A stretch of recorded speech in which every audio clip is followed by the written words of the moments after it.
செல்லமடா அணியனுக்கு press மீட்டிங்கில் இருக்கோம். நான் இந்த படத்தின் இயக்குனர் ஆனந்த் சிவம், producer Sirumadai Lingam, cameraman Selva, Tajular music director hero Vasi. இந்த படம் வந்து செல்லமடா நீ எனக்கு அப்படி பார்க்கும்போது எல்லோரும் வந்து ஒரு லவ் ஸ்டோரி, ஒரு காதலர் படம் அப்படிங்கிற மாதிரி இருக்கும். காதல் படம் இருக்குதுல.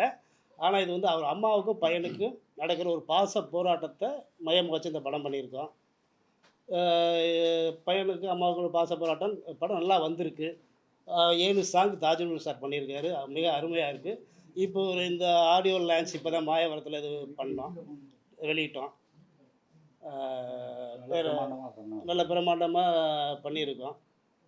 ஒரு படம் நல்லா வந்திருக்கு. இதை மக்கள் எல்லோரும் தியேட்டரில் போய் பார்க்கணும். அதான் எங்களுடைய ஆசை. படம் மிகப்பெரிய வெற்றி படமாக அமையணும்னு நான் வேண்டிக்கிறேன். வணக்கம், நான் தாஜ்நூர்.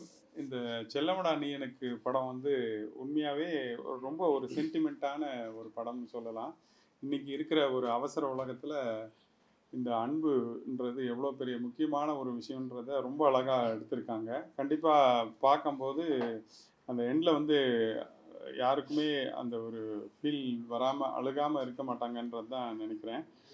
அதே மாதிரி இந்த படத்தில் பாடல்கள் வந்து ரொம்ப முக்கியமாக, நான் இவ்வளோ பாடல்கள் பண்ணியிருந்தாலும் இந்த படத்தோட பாடல்கள் வந்து ரொம்ப முக்கியமாக நான் நினைக்கிறேன். எனக்கு அவ்வளோ ஒரு தாலாட்டு பாடல், அப்புறம் ரொம்ப டிஃப்ரெண்ட்டான அந்த ஆத்தங்குடி இளையராஜா அவரை வந்து முதல்ல ஆத்தங்குடி இளையராஜா அவரை வந்து ஃபஸ்ட் டைம் வந்து சினிமாவில் அறிமுகப்படுத்தினது இந்த படத்தில் தான். ஃபஸ்ட்டு ரெக்கார்டிங் பண்ணது இந்த இது. ஸோ ரொம்ப அழகாக இருக்கும். செக்க செக்க செவந்திருக்கு அப்படின்ற ஒரு அந்த பாடல். இதை வந்து எழுதினவர் வந்து மதுரை வேல்பாரி. அவர் ரொம்ப 7 பாடலுமே அவர் தான் எழுதியிருக்காரு. இந்த பாடல்கள் எல்லாமே எழுதி தான் டியூன் பண்ணது. அதே மாதிரி ரீரெக்கார்டிங் பண்ணும்போது ரொம்ப இன்ட்ரெஸ்டிங்காக இருந்தது. சும்மா வழக்கமாக சொல்கிற மாதிரி இல்லை, பட் ரொம்ப அழகாக தயாரிப்பாளரும் சரி, இயக்குனரும், நடிகர்கள் எல்லாருமே. இன்னும் ஒரு ஹைலைட்டாக சொல்லணுன்னாக்கா, ஒரு ஆடியோ லான்ச் வந்து இங்கே நம்ம பார்த்துருக்கோம். நிறையா பிரசாத்தில் நடக்கும், இந்த மாதிரி சென்னையில் எங்கேயோ நடக்கும். பட் இங்கே வந்து மாயவரத்தில் மிக பிரம்மாண்டமாக செட்டெல்லாம் போட்டு ரொம்ப அழகாக இந்த படத்தோட ஆடியோ லான்ச் நடந்தது. ரொம்ப பிரம்மாண்டமாக நிறைய இயக்குநர்கள் வந்து அது வந்து லைவ் ஷோ பண்ணியே நம்ம இதை வந்து ஆடியோ லான்ச் பண்ணியிருந்தோம். அது ஒரு மறக்க முடியாத தருணங்கள். அதே மாதிரி இந்த படம் கண்டிப்பாக எல்லாருக்கும் இன்றைய காலத்திற்கு என்ன அவசியம்ன்றதை வந்து உணர்த்தும்ன்றது நம்புகிறேன். இந்த படத்தோட தயாரிப்பாளர் சிறுமடை லிங்கம்.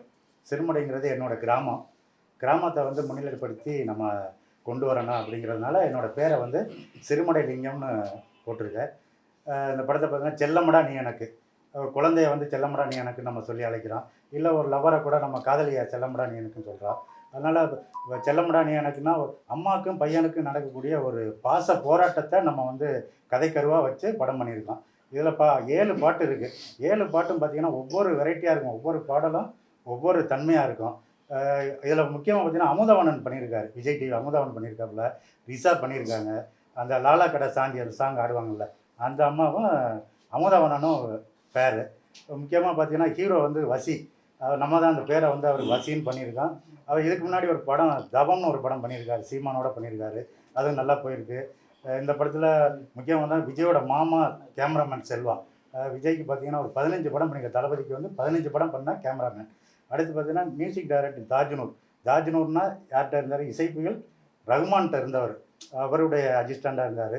டைரக்டர் பார்த்திங்கன்னா நம்ம இயக்குனர் வந்து நண்பர், என்னுடைய ஊருக்காரரு தேவகோட்டை ஆனந்த் சிவம். இல்லை மதுரா வேல்பாரி வந்து அனைத்து பாடல்களையும் எழுதியிருக்காரு.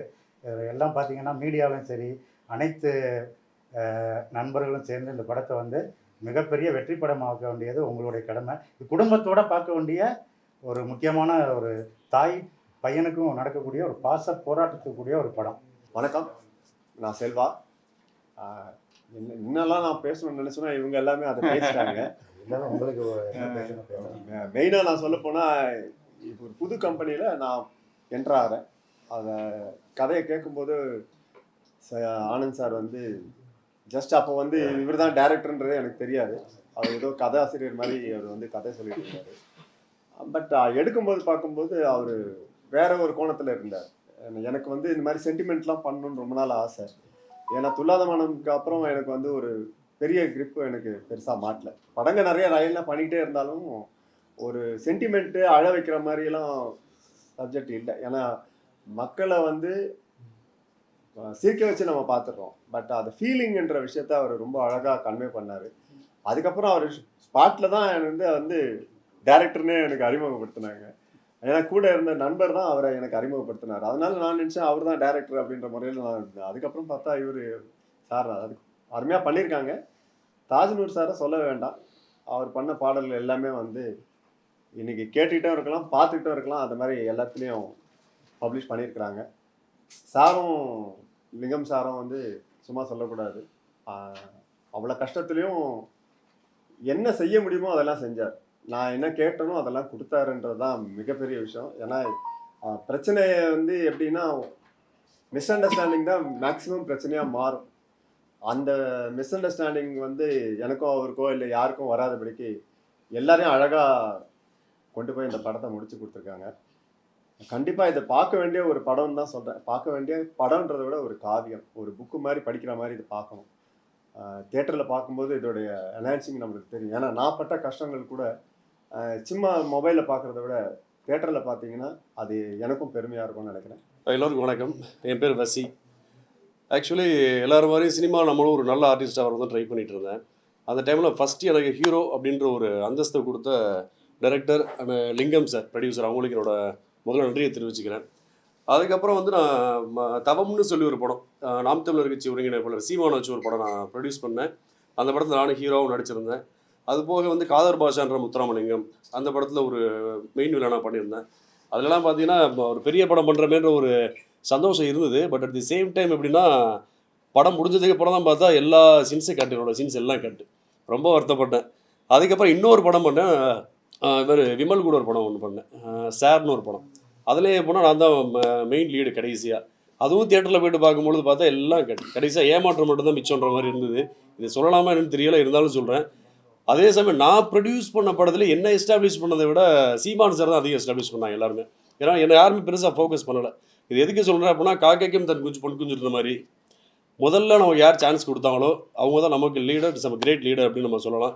ஸோ இந்த படத்தில் எனக்கு ஒரு சீன் கூட கட் பண்ணாமல் என்னை இன்னும் பூம் பண்ணி என்னை தூக்கணும்னு நினைக்கிற ப்ரொடியூசருக்கு முதல் நன்றியை தெரிவிச்சுக்கிறேன். அட் தி சேம் டைம் ஏன் நான் இதை சொல்கிறேன் அப்படின்னா, ஆக்சுவலி ஹீரோன்றதை விட நானும் 2 படம் ப்ரொடியூஸ் பண்ணியிருக்கேன்.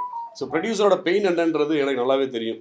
ஸோ இந்த படத்தை வந்து அவர் இன்னைக்கு நேற்று நாளில் கிட்டத்தட்ட ஐ திங்க் ஒரு 10 வருஷமாக எனக்கு பழக்கம் அவர் ப்ரொடியூசர். ஸோ அவரோட வழி என்னன்னு எனக்கு நல்லாவே தெரியும். இந்த நிமிஷம் முதற்கொண்டு ஆர்டிஸ்ட் யாருமே வரலையேன்ற பெயின் கூட அவருக்கு இருக்குது. ஸோ இட்ஸ் மீடியா, நீங்கள் சப்போர்ட் பண்ணுங்க.